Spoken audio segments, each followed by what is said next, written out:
Diversion Authority Finance Committee meeting for August 25th. Appreciate everybody's attendance. Don, would you please call the roll? Mayor Dardis. Here. Dr. Mahoney. Here. Mr. Peterson. Mr. Jacobson. Here. Mr. Costin. Here. Ms. Johnson. Here. Mr. Redlinger. Mr. Steen. Here. Mr. Pepcorn. Here. Mayor Carlson. Here. Mr. Reeds. Here. Quorum is present. Thank you, Don. The next order of business is to approve the minutes from July 21st, 2021 meeting. They have been distributed. So moved. Thank Second. you, Mr. Steen. Is there a second? Second. Thank you, Mayor Mahoney. It's been moved and seconded to approve the minutes of July 21st. This can be a voice vote. All those in favor, please signify by saying aye. Aye. Aye. Opposed? Aye. Motion carried. Thank you, Finance Committee. Item number 3 is to approve the minutes of August 9th, 2021 special meeting. They have been distributed. So moved. Jacobson, motion to approve. Thank you. Mr. Jacobson moves. Second. Mayor Carlson seconds. Been moved and seconded to approve the minutes of August 9th, 2021 as distributed. All those in favor, please signify by saying aye. Aye. Aye. Opposed? Motion carried.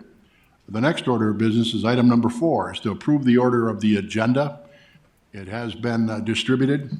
You have it in front of you. Move to approve the order of the agenda.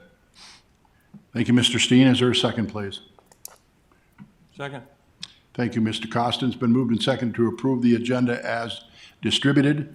We again can do a voice vote on this. All those in favor, please signify by saying aye. Aye. Opposed? Motion carried. Item number 5 is the approval of the bills. We'll call on Mr. Kent Costin. Thank you, Chair. For the month of August, we have a total of $9,301,741.40.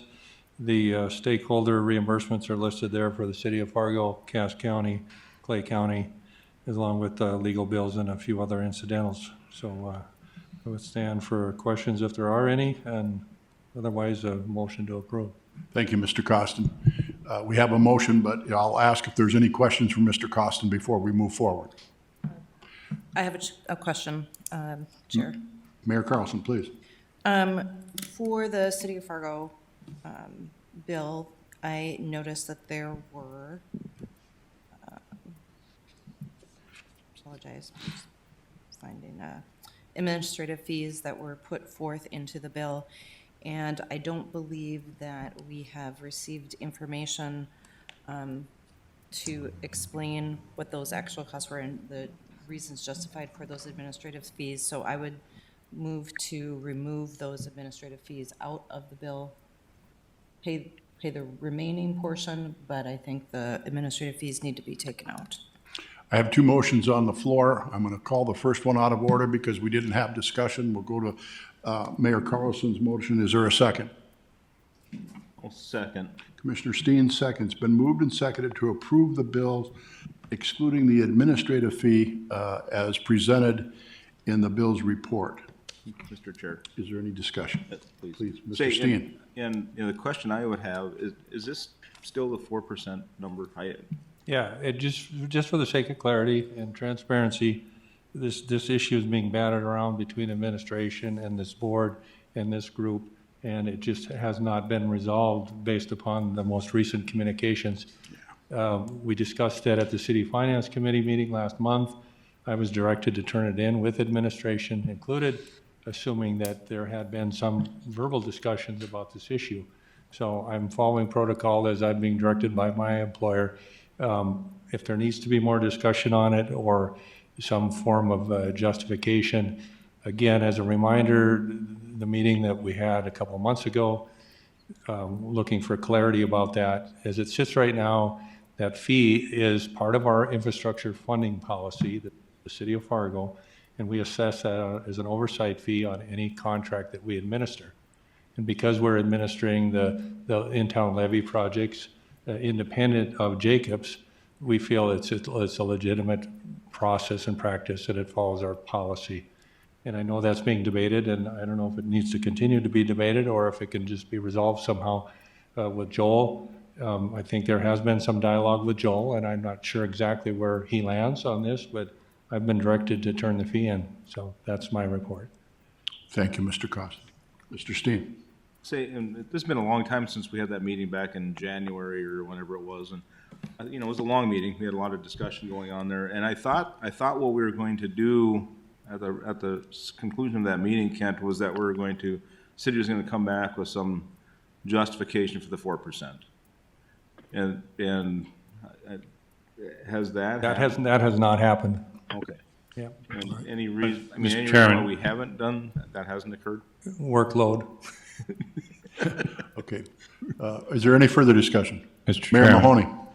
I think there's some confusion on this issue because John Shockley and Joel wanted to clarify O&M charges, some type of contract or something we were doing, and we wanted to get that done.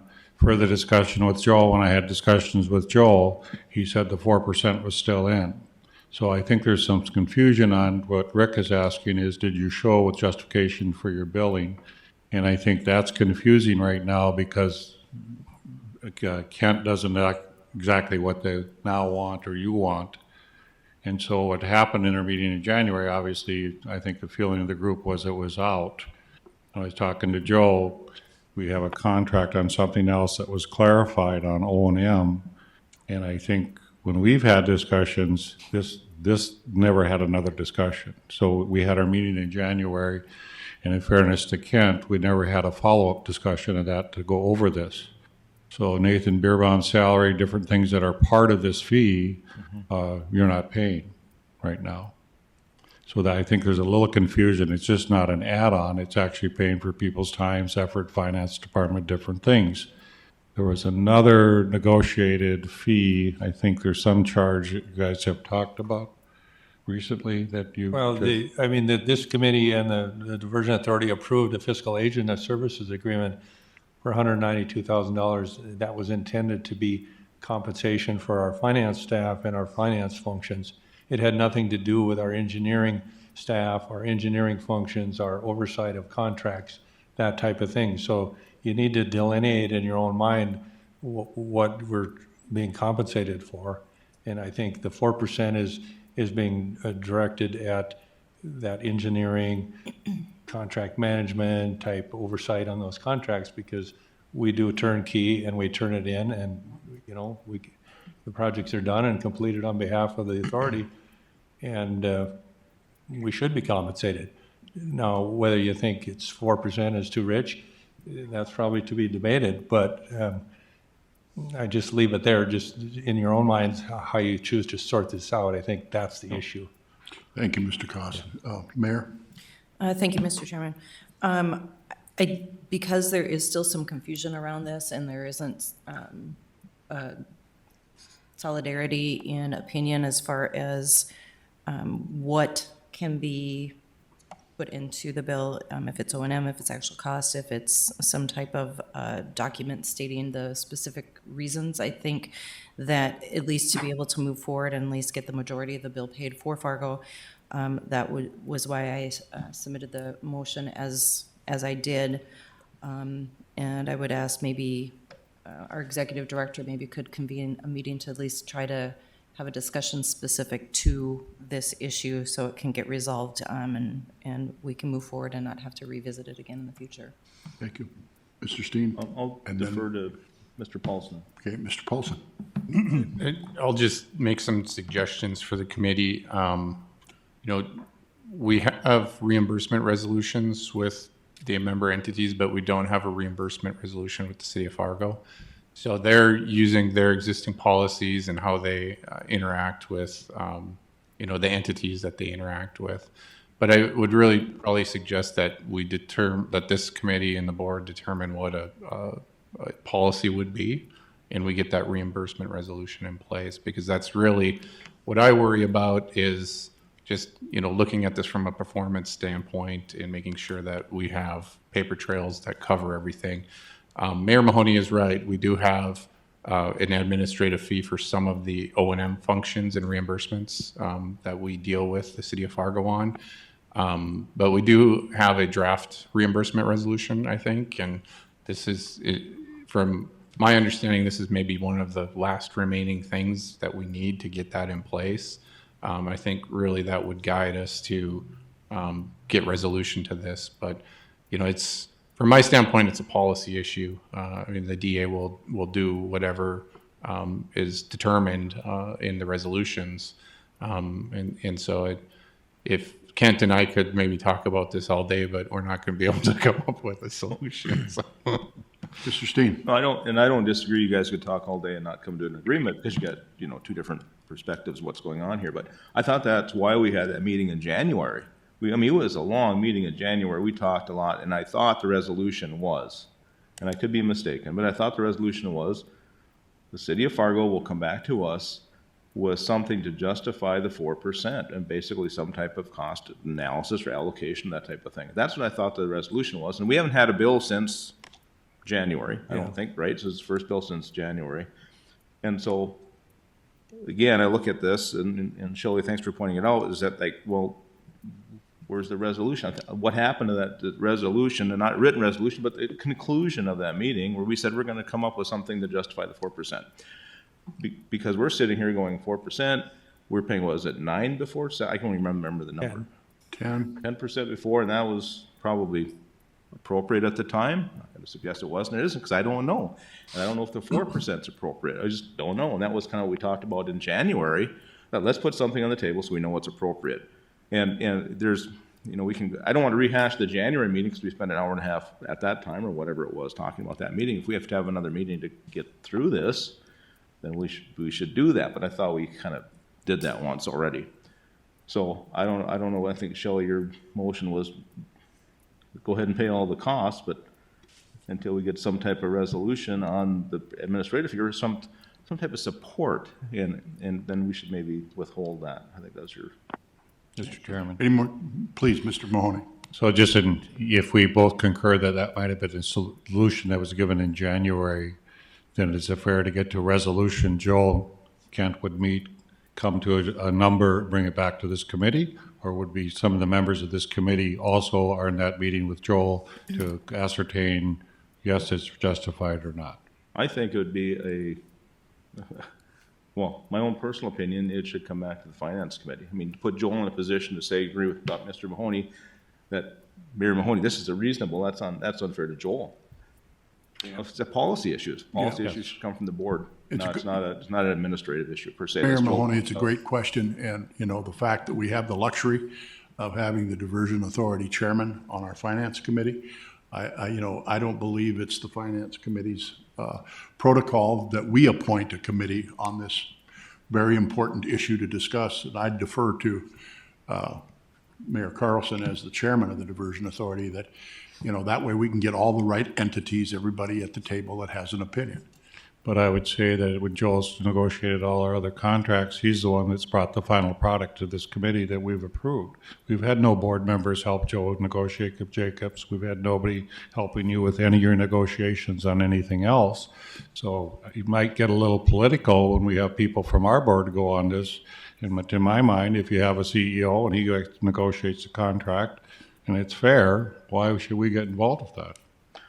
I would, if I may, tend to disagree. We've had a lot of discussion over the contracts with our contractors. Is this amount of fair? We sent it back they raised the increases in compensation percentage, the inflation adjustment. We've had a lot over the time, a lot of discussion at this level of what's fair in those contracts. And we still will have some more, because I know there's new contracts coming up. We don't just let Joel run with the contracts. I think it's our responsibility to make sure they're appropriate. And this is just another contract. Mayor.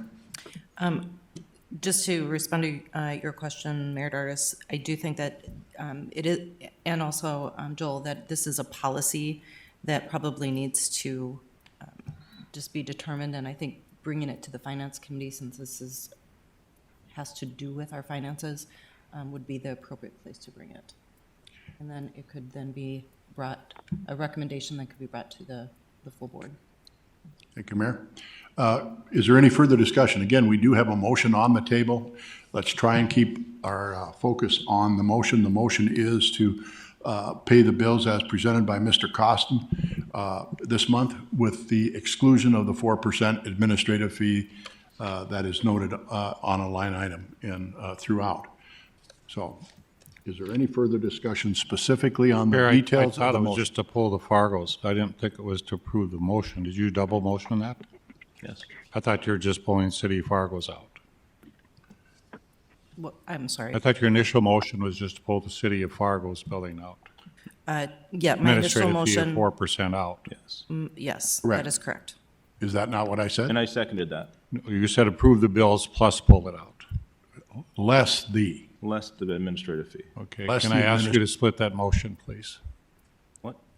The reason I'd like to split the motion, I may agree with the rest of the bills and want to vote yes for that, but I will vote against pulling our bills out. If you split the motion and just say pull the City of Fargo's administrative fee out, that's one motion.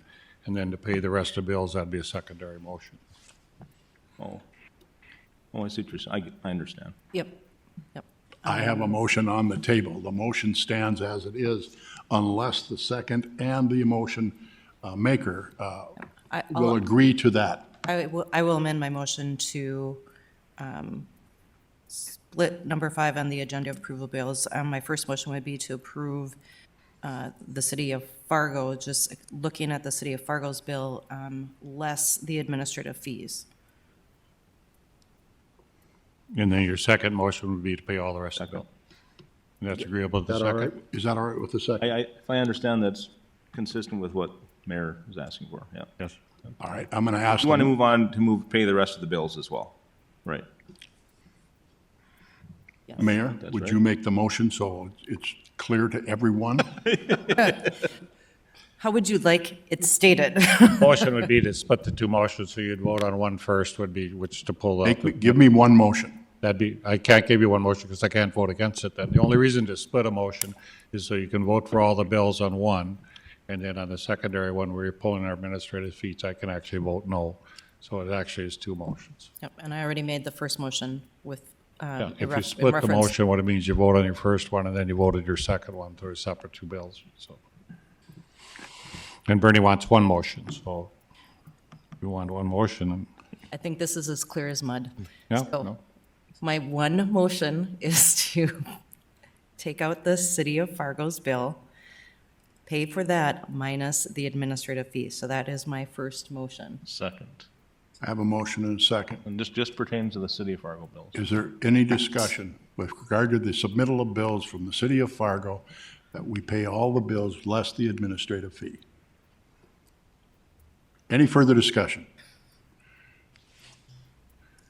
Hearing none. Don, would you please call a roll? Mayor Dardis. Yes. Dr. Mahoney. No, Mr. Jacobson.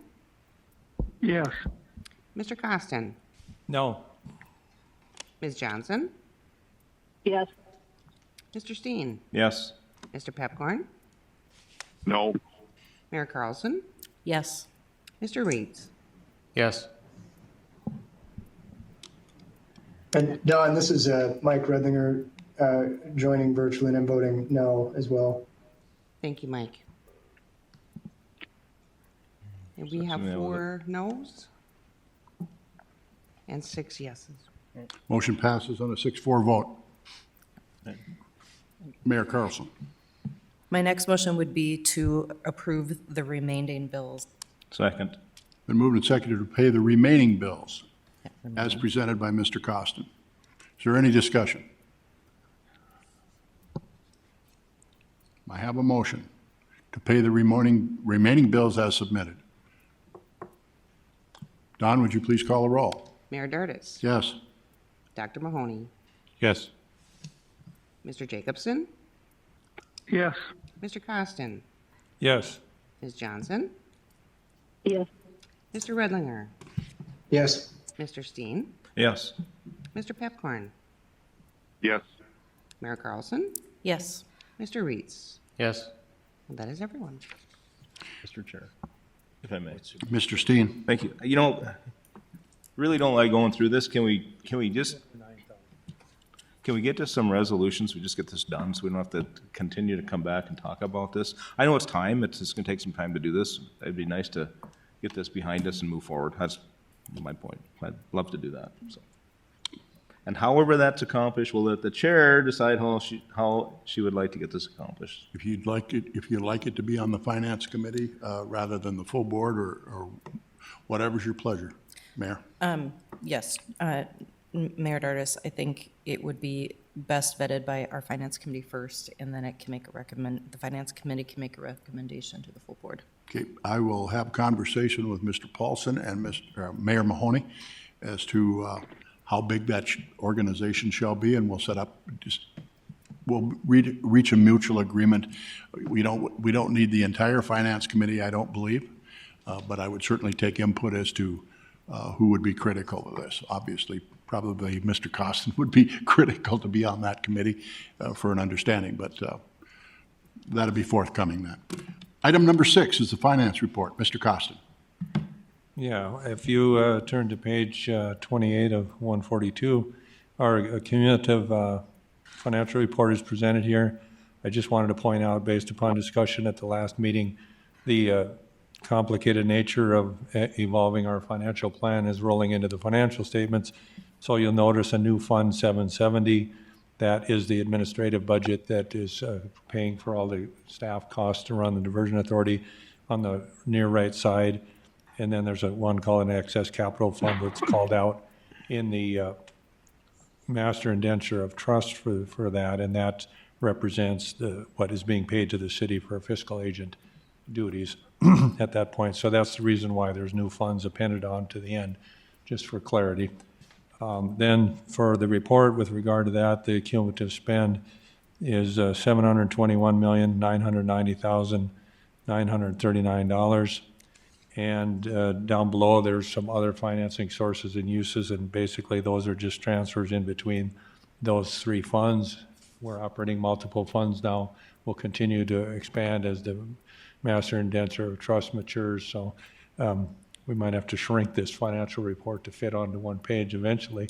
But so that's the cumulative, and the same thing with regard to page 29. The statement of net position is pretty straightforward. We covered that last meeting, and it's $103,687,246 is our net position. So we have a fair amount of liquidity in the project at this point. With regard to spending, it looks like we're at about 42% of spend. Joel will touch on that as he gets through his, so that would be the conclusion of my report. Thank you, Mr. Costin. Mr. Steen. Just a quick question, Kent, back a page or two here. And I know you've probably answered this question. What's the column budget fund? I know it's a small number, and I'm... Okay, so the budget fund is the technical name that's contained within the master indenture trust agreement that John Shockley so carefully crafted. That's basically the administrative budget. So Joel and all his staff, the rent for the facility, the copy machine, the mailing, the postage, the marketing, those types of things are being called out in that accounting, partially because, according to Mr. Shockley, that the other parties of interest to this transaction want to make sure that we don't spend feverishly on our administrative costs and therefore lower the share that's available to those that are actually digging the ditch. And so therefore, the accounting protocol has to be broken out so that somebody that's a party of interest would be able to look at that budget and just say, this is what it is, this is what we're spending. And also, there is a cap of this administrative budget within the master indenture of trust. So it's something to keep your eye on. And Joel is so keenly aware of how this works and is involved in developing that budget. And so it'll continue to be reported out this way. We've had some discussion with Jacobs because they are the ones that actually prepare these reports about presentation. And I guess because it's still, in my mind, we haven't closed the loop on disclosure, would you like that administrative budget formatted in a line item type detail, much like you would see in your city, so that you can see that Joel's spending X amount on staff, X amount on rent? You know, it doesn't do a lot of good for transparency if you call it out and just say, well, they spent $84,000 this month, well, what was that for? It holds Joel and his team accountable to the budget that's being approved. So I guess I would recommend that we develop a format that can be easily discerned by all parties involved, and that it not be disclosed as just a simple lump sum on the financial statement. Okay, thank you. I couldn't agree more. So there'll be an activity report. Right now it's kind of the balance sheet, or then it, okay, all right, thanks. Are there any additional questions of Mr. Costin on the finance report? Just quick questions on loans. Have Mayor? we paid off the Wells Fargo loan? Yes, that was defeased about a month ago, And a half. then we advanced 35 million to the upstream coalition. That first obligation has been paid, 35 million, yes.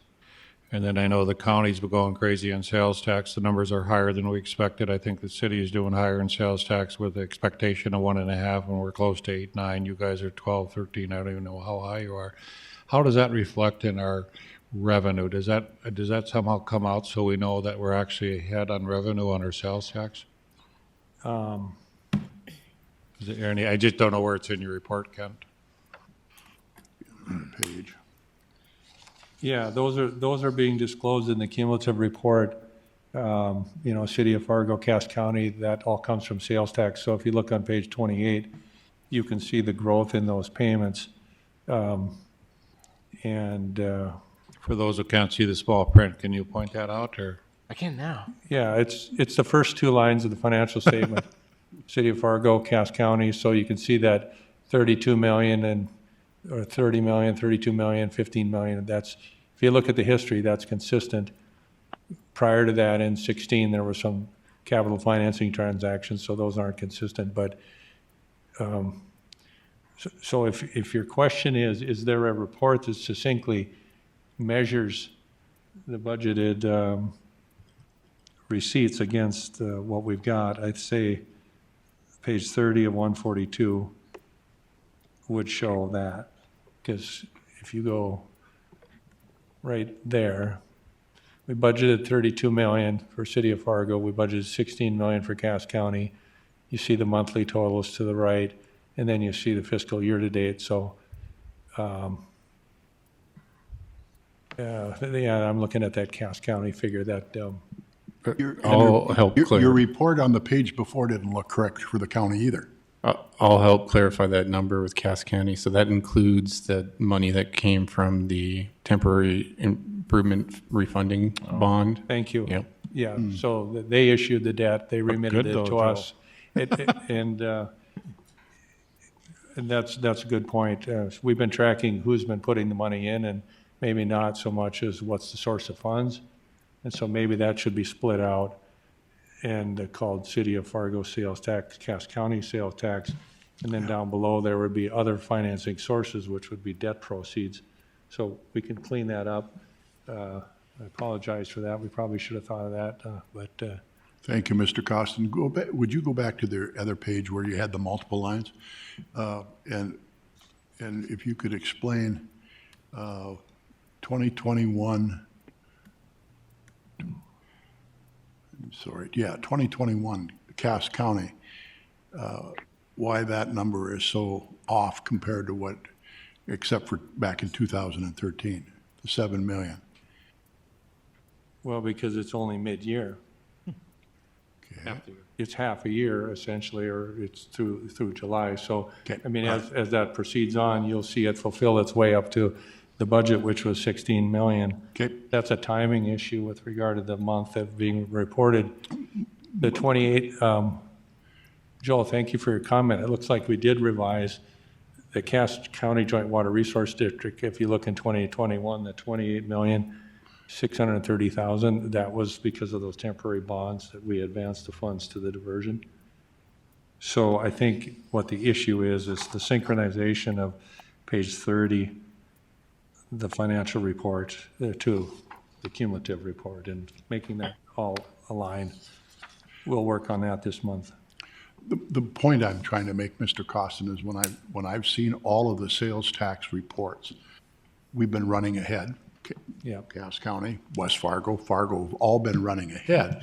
And if you look at that, it doesn't appear that on this summary, we're about where we're normal at. It doesn't seem like there's anywhere from like a 7 to 9% increase that I've been tracking. That's my whole point. Yeah. Maybe it's a reporting from what I'm looking at to what, you're, Well, the other thing to know is that there's a 2-month lag in the sales tax collections from the time it hits the cash register until the time the treasurer remits it to us.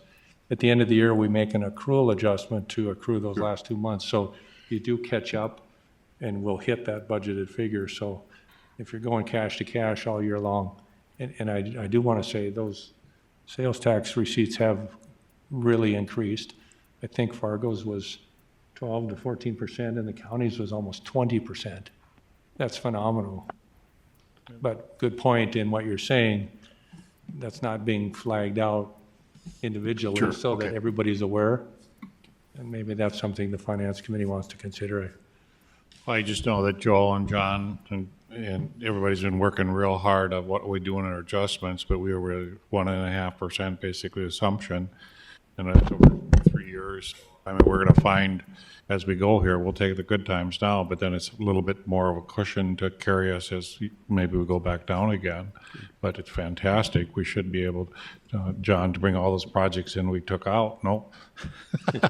No, but to Rick's point, usually we kind of like to know where we are currently because there's assumptions by some people we will have trouble sustaining or doing the things, and it's good news in the community that we're doing very well right now in spite of a lot of factors that are in the community, so. Well, I was aware that we're doing very well on the sales tax collection, but the report doesn't quite jibe with that, so everybody should rest assured we're doing extremely well on sales tax collection as compared to forecast, is the point I was trying to make. Okay. Any additional questions of Mr. Costa? Mr. Paulson? Mr. Chair, I'll just add on to what Mayor Mahoney had mentioned, and I think it's actually more of a benefit that we're seeing this increase in sales tax at this moment as we're starting into implementation. Through the Master Indenture of Trust, you have reserve funds that fill up as the dollars flow in. So any increase above and beyond that 1.5% that we were considering in our financial plan begins to fill those reserve funds. And so it's an important time, I guess, right when you start to get that in place. And that's not something that happens over a longer period of time. So I think that's also a benefit. Thank you, Mr. Paulson. Additional questions of Mr. Costin's finance report? Could I have a motion to approve? Mr. Chair, I move to approve the finance report. Thank you, Commissioner Steen. Is there a second, please? I'll second. This is Dave. you. Second. We have a motion and a second. Don, would you please call the roll? Mayor Dardis, Yes. Dr. Mahoney, Aye. Mr. Jacobson, Yes. Mr. Costin, Yes? Ms. Johnson, Yes. Mr. Redlinger, Yes. Mr. Steen, Yes. Mr. Papcorn, Aye. Mayor Carlson, Yes. Mr. Reeds. Yes. That is everyone. Thank you, Don. Motion passes. And item number 7 is the Executive Director's Financial Report. Mr. Paulson. No, thank you, Mr. Chair. You'll see the overall status for this month. Overall cost to date, as Mr. Costin had mentioned, $721,990,000. As you can see, our annual cash budget for 2021 versus our cost to date, and again, this is a mid-year basically report here. We're still tracking very well, under budget on all the items with the exception of the third-party MOU mitigation. And, that is related to the settlement agreement and the first payment that, as Mr. Costin had mentioned, has been paid to the upstream JPA. And then we've also been having much more success achieving MOUs, especially with the townships. We'll have one coming up here at the board meeting for consideration tomorrow with Stanley Township, which I'd like to thank Mr. Bakigard for his hard work on getting that in place. And so Chris has been extremely successful, so we're actually going to be tracking over budget on that item as we move forward a little bit, but we can certainly find some budget adjustment to cover that in some other areas where we found some savings. So I'll just move on to the Tier 2 overall status, and I like to scroll through here and see if there's any questions. Not much has really changed between this month and last month.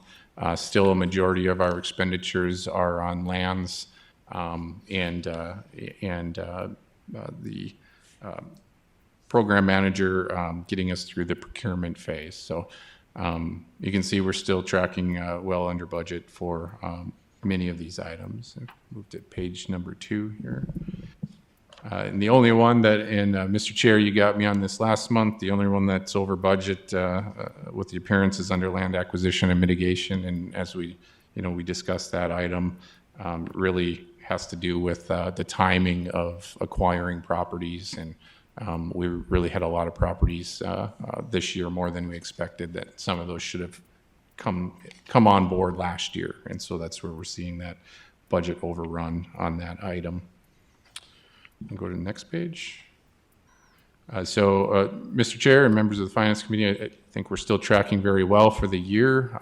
We're going to start to see a lot of activity with the P3 developer towards the end of the year, and we're still moving forward very aggressively with our lands program, ensuring that we're acquiring the lands necessary for the core projects as anticipated. So certainly take any questions. I got one more page I want to show, and this has been requested in the past, and we did review this with Mr. Chair and the Vice Chair.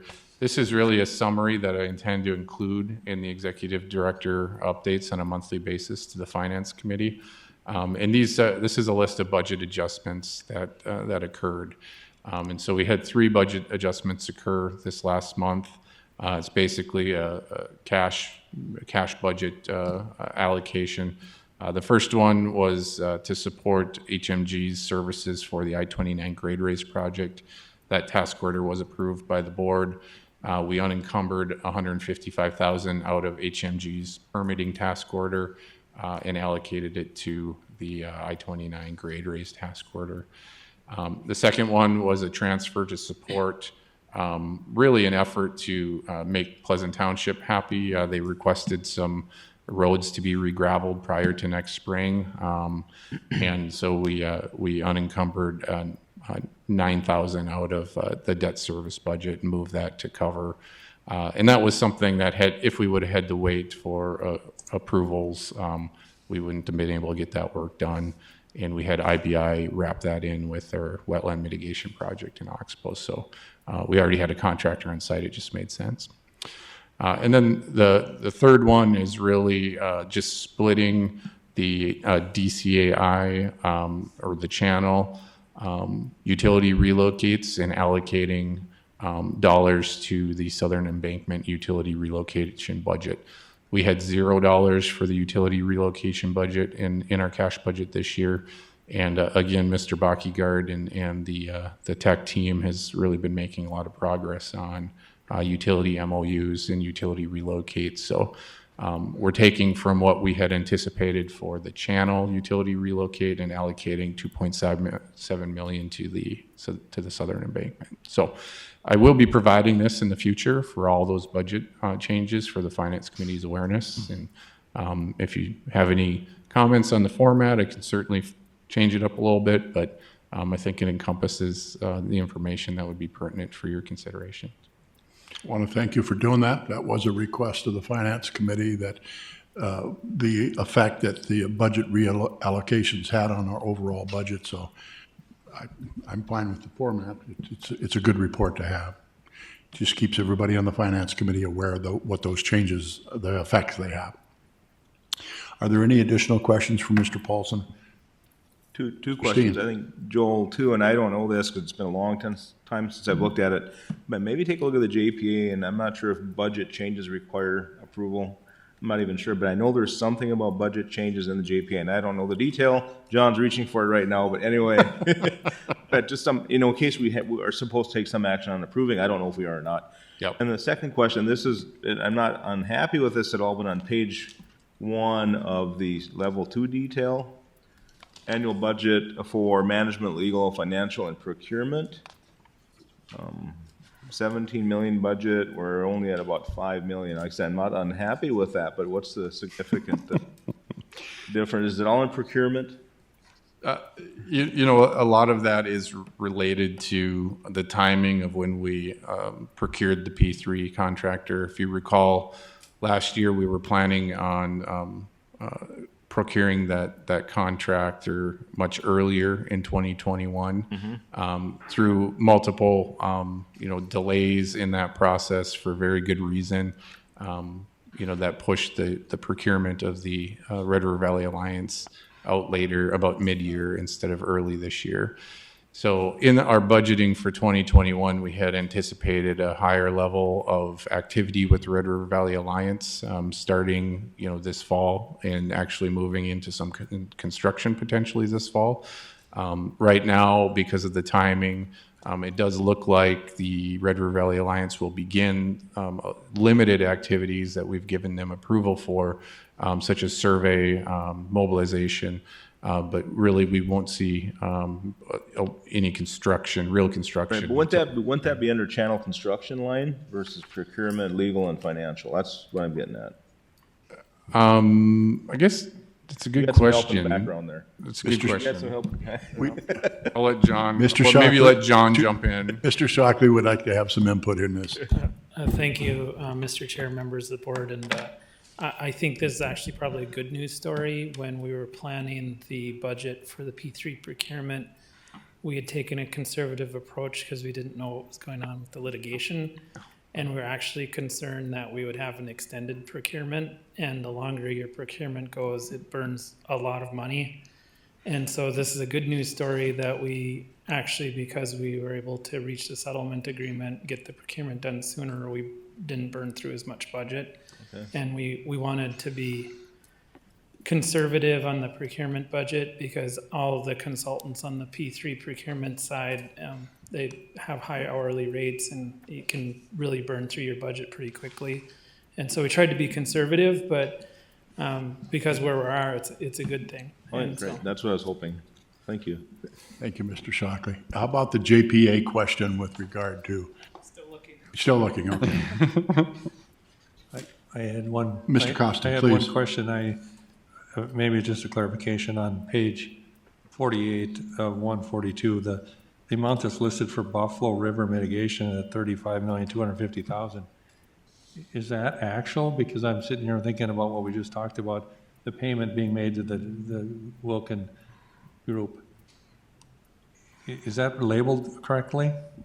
That is the label that we're using. So Buffalo River was a party to the JPA settlement agreement. So it's just a labeling issue. Yep, and Buffalo River was a recipient of a portion of the funds, and so we've labeled it under that work package mitigation project as Buffalo River mitigation versus Richland Wilkin JPA, basically. Well, it would seem logical to me to call it out in the financial report that this went to the counterparty as opposed to being buried under Buffalo River. It looks like a mitigation project.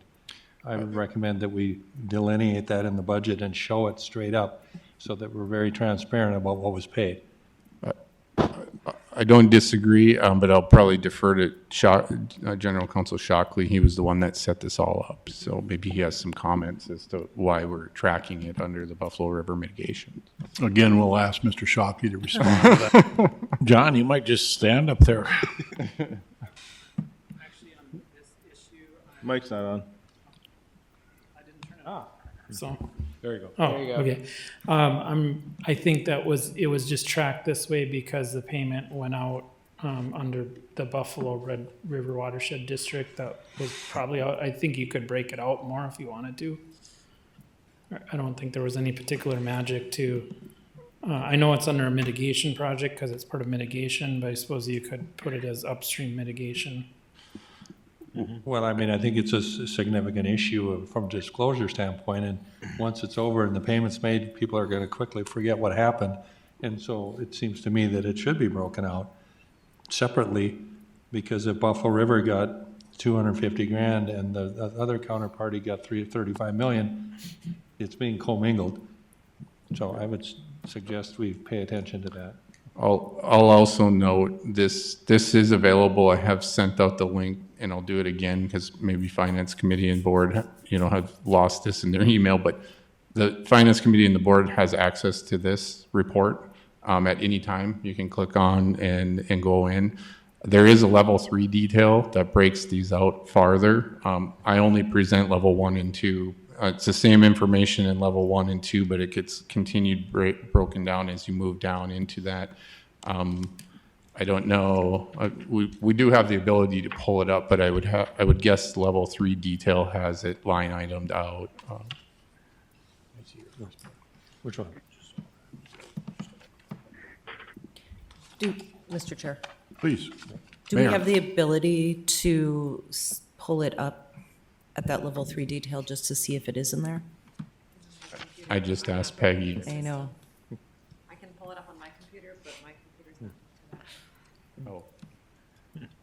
And the only reason I bring it up is because level 3 rarely gets visited by anybody on this committee. Yes, sir. I have Yeah. never, well, I knew shouldn't where you were say I going have with that. never, but I occasionally look at level 3 detail, but when things start to get rolled up to a high level, it starts to lose its meaning. But I think we can easily make the change, Mr. Costin. I would support Ken's I do too. position on that.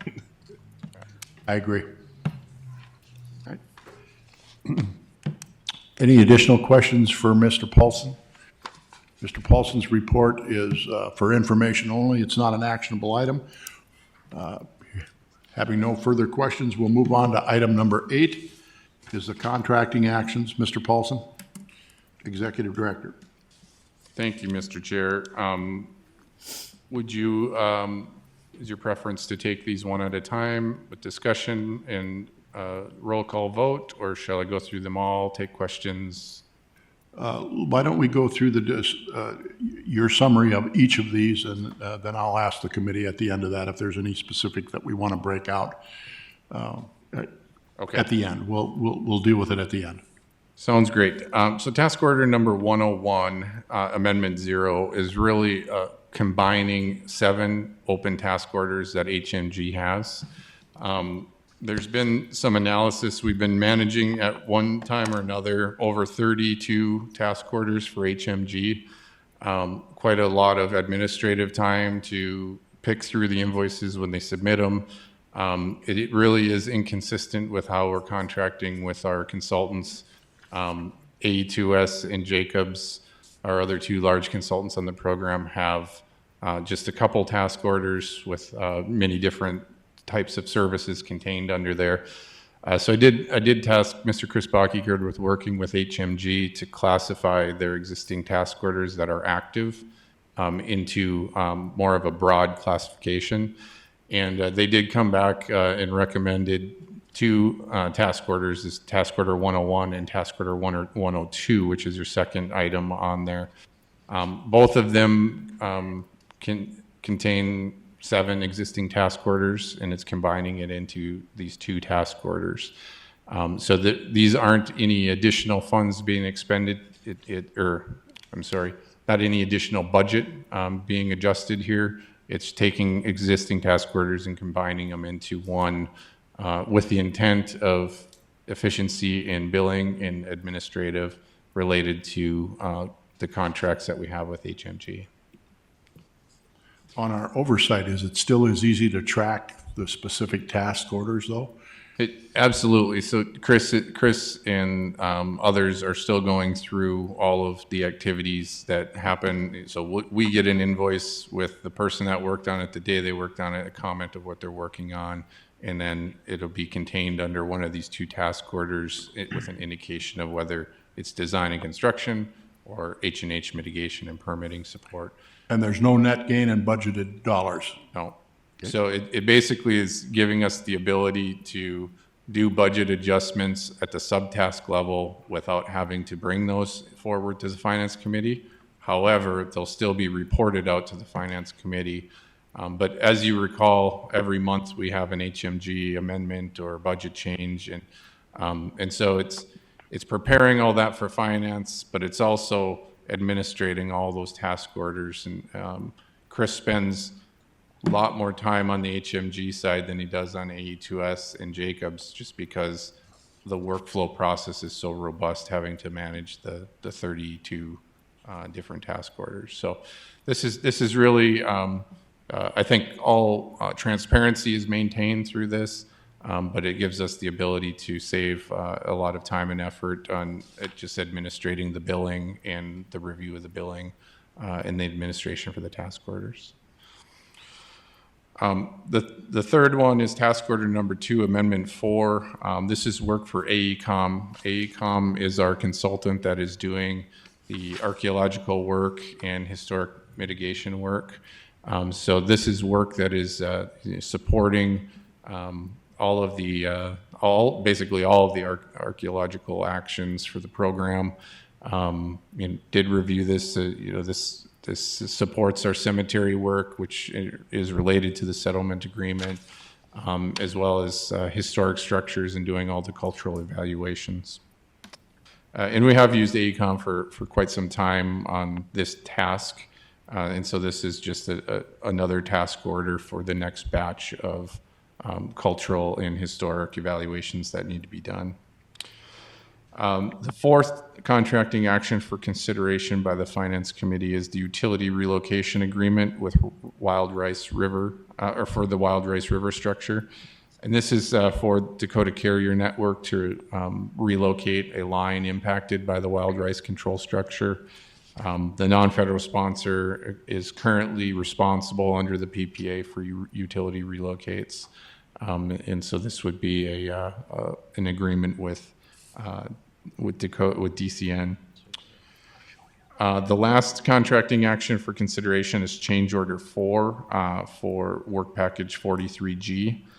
This is to furnish and replace gravel on 49th Street Southeast. This is really down in the Camel Hump area, and again, this is another action that was requested by the townships because we're cutting off access to certain roads down there. And so this would be for industrial builders to bring in gravel and take minimum maintenance road to a gravel road standard for field to market activities that would occur this fall and next spring due to the removal of access in that area. So I will certainly open it up for any questions that the Finance Committee might have. And this is township jurisdiction on these roads, not county? That's correct. Okay. Are there any questions from Mr. Paulson on his contracting actions? Items 1 through 5. Mr. Chair, Mr. Steen. I'll move to approve contracting actions 1 through 5. Thank you. Is there a second, please? Second. Jacobson, second. Dan Jacobson seconds. Been moved and seconded to approve the contracting actions as presented by Mr. Paulson's items 1 through 5 in their entirety. Is there any further discussion? Items 1 through 5, all in one vote. Hearing none. Don, would you please call the roll? Mayor Dardis, Yes. Dr. Mahoney, Aye. Mr. Jacobson, Yes. Mr. Costin, Yes. Ms. Johnson, Yes. Mr. Ridlinger, Yes. Mr. Steen, Yes. Mr. Pepcorn, Aye.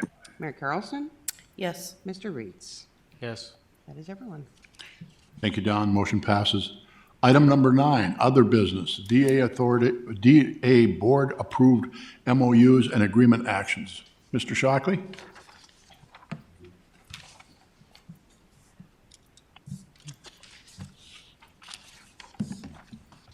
Thank you, Mr. Chair and members of the Finance Committee. Today you have before you 2 MOUs, both with townships. This is in addition to the comments that Joel had made regarding Mr. Bakkegaard's work with the townships. Through that work, we've negotiated 2 MOUs, one with Normanna and one with Stanley Township regarding the construction, operation, and maintenance associated with the project. This allows the project to continue to go forward working with the townships. I can certainly answer any questions that you have. In summary, we're reimbursing them for some costs and expenses that are included within the construction work every year for the diversion channel. That's up to $3,000 per year annually. That would be for, like if there's more gravel needed on the road, if they need to put up signage, items like that. And then any consultant fees and a one-time lump sum payment for lost tax revenue of $2,600 for Normanna, and then a similar payment, but larger for Stanley Township because they have more impacts from the comprehensive project. Certainly happy to answer any questions. Chris has been on the ground, tip of the spear, so to speak, and so he could answer any questions regarding the actual meetings with the townships. Can you define the last line in each of the paragraphs, the lost tax revenue? Yeah. I don't understand that. So as the project has been taking property for the project, the actual, like the channel, the southern embankment, it comes in the public ownership. There had been some long-term discussions within the Diversion Authority and its member entities about the impact of removing parcels from being tax-generating parcels. Through those discussions, I think there's somewhat of a misperception in how much tax revenue a quarter section of farmland actually generates because of the way that North Dakota values property. It's based upon productivity rather than market value. And so the reality is a quarter section doesn't really generate that much tax value. And so that's the idea was to, instead of having an ongoing obligation to reimburse the townships in perpetuity, we'd give them a one-time reimbursement for this lost tax revenue for the long-term effects of the project. And I think that's a better way. It better manages the authority's liabilities rather than having an ongoing obligation. I think with the Cass County Joint Board, with the Maple River Dam project, they have an ongoing obligation and they're reimbursing for lost tax revenue. And that was something that internally within the Diversion Authority, and I think as a policy standpoint, that we really disfavored that long-term obligation because right now sales taxes are doing quite well, but in 30 years, who knows how they're going to be doing. Great explanation. Thank you, John. Any other questions for Mr. Shockley? This is an actionable item.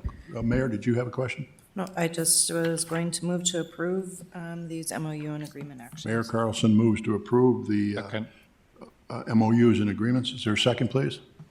Second, Mahoney. Mayor Mahoney seconds, been moved and seconded. Is there any further discussion? Don, would you please call the roll? Mayor Dardis. Yes? Dr. Mahoney. Aye. Mr. Jacobson. Yes. Mr. Costin. Yes. Ms. Johnson. Yes. Mr. Redlinger. Yes. Mr. Steen. Yes. Mr. Pepcorn. Aye. Mayor Carlson. Yes. Mr. Reeds. Yes. That is everyone. Thank you, Don. Next order of business is property acquisition status report. Call on Mr. Eric Dodds, AE2S. Good afternoon, committee members. Peggy, if you could go to the next slide, please. So this is the overall status map for this month. I usually like to just draw your attention to this page, maybe point out a few items. In the past month, we have had 2 of our eminent domain actions get settled before trial, so that number has gone down a couple. Happy to report that. We continue to acquire a handful of properties each month, and so the green shaded parcels have increased. I think it was 5 or 6 in the past month here. So continuing to make some progress. As you can see, there's a lot of shaded parcels south of town. We continue to be working on negotiations for the Drain 27 wetland project. We've got a couple lingering parcels for the Red River Control Structure. And we are actively working on the SE2A portion of the southern embankment. All of the orange parcels upstream are appraisal work associated with the flow easement study, and we've been meeting with our flow easement team. They anticipate being done with those valuations later this year. So The rest of the report just drills into each area in particular, information for your viewing, and happy to stand for any questions if you have any. Thank you, Mr. Dodds. Are there questions for him? Anyone? I just have just a quick observation, if I may, and I'm assuming this is the answer. Along I-29, that's kind of an unusual piece there because you've got a couple of acquired through last resort eminent domain, but I'm assuming that's due to the I-29 road raise specifically. That is correct. We did acquire a few properties voluntarily for I-29. We also had a few that we had to use eminent domain action for those, yep. Thanks. Additional questions? All right, thank you. Thank you. Our next meeting is going to be September 22nd. I have a brief comment that I want to make with regard to the bill questions and discussions we took place. As the chairman of the Finance Committee, I have the opportunity to review the bills as they come in. And I wanted to say that despite the discussion that took place today, Mr. Costin and your team does a marvelous job. You know, obviously, we have a policy thing that we need to address. So I want to clarify that to anybody, to the public, anybody that's watching here. There's not an issue with regard to the fine work that you folks have been doing for a very long period of time, okay? So, but we as a board need to clear up a policy issue, and I hope that you don't take any of this other than for what it is, that the politicians maybe didn't get the administration done right, sir. Well, I must say, I've been here 35 years and I hold no grudges. And the credit with regard to the ongoing work goes to my staff. Jamie Bullock is our primary accountant that deals with the fiscal agent arrangement and the work with the State Water Commission, and she's awesome. She's on top of all of this, has an extensive knowledge of the whole system. So kudos to Jamie. I'm sure she's not listening, but we couldn't get through this without her. So. Very good, sir. Well, I think that needed to be said, so there was no misunderstandings about what this whole process is about. Mayor Mahoney. Mr. Chairman, I thank you for those comments. I would like to bring up an issue of our financial director that we're hiring for the DA board. We recently had 2 vacancies in our finance department. We had 30 applications. We had 5 great candidates, and we'll be able to fill.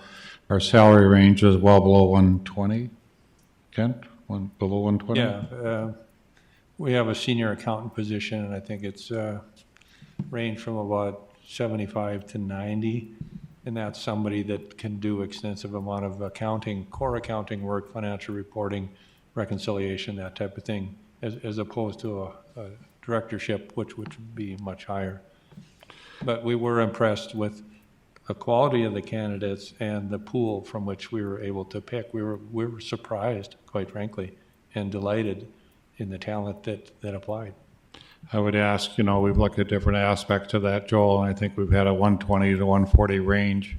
I would ask the chair and the vice chair sit down with you, figure out a range, and fill that position. I think we're losing time, and we're really into the project right now. I think it'd be very helpful to your team as well. I know John's doing a lot of the financial work right now, but I think for the team, we really should consider it. Mayor Carlson, let's get this thing going. There's no reason. Now, Bernie and I talked about this a little bit, and he's worried just about where it fits in your team, Joel, just because of your salaries of many of the other members. But I think we'll get qualified candidates at the range we could presently go with, and I think you need the help. I just would be start to help to do the different things. And then I want to congratulate you because you're going to give Mike and Robert more work to do to look at contracts. So I think that's like 1,000 contracts. So really pleased that we're going to spread the wealth. Thank you. Thank you, Mayor. Mr. Shockley has something for the group. I just thought under other business, I would give a note of congratulations to the Finance Committee. Last week, we reached commercial close on the P3 contract. The final hurdle is financial close, which is currently set for around October 8th, which would be early. They have until mid-November to close. So just positive news. Good. Thought it would be a good way to end the meeting. Thank you, Mr. Shockley. We have no misgivings that where the credit really goes rather than to the Finance Committee. Back to you, Mr. Shockley. You've done an amazing job on getting us to where we are today. So there's no misgivings that the Finance Committee takes credit for this. So thank you.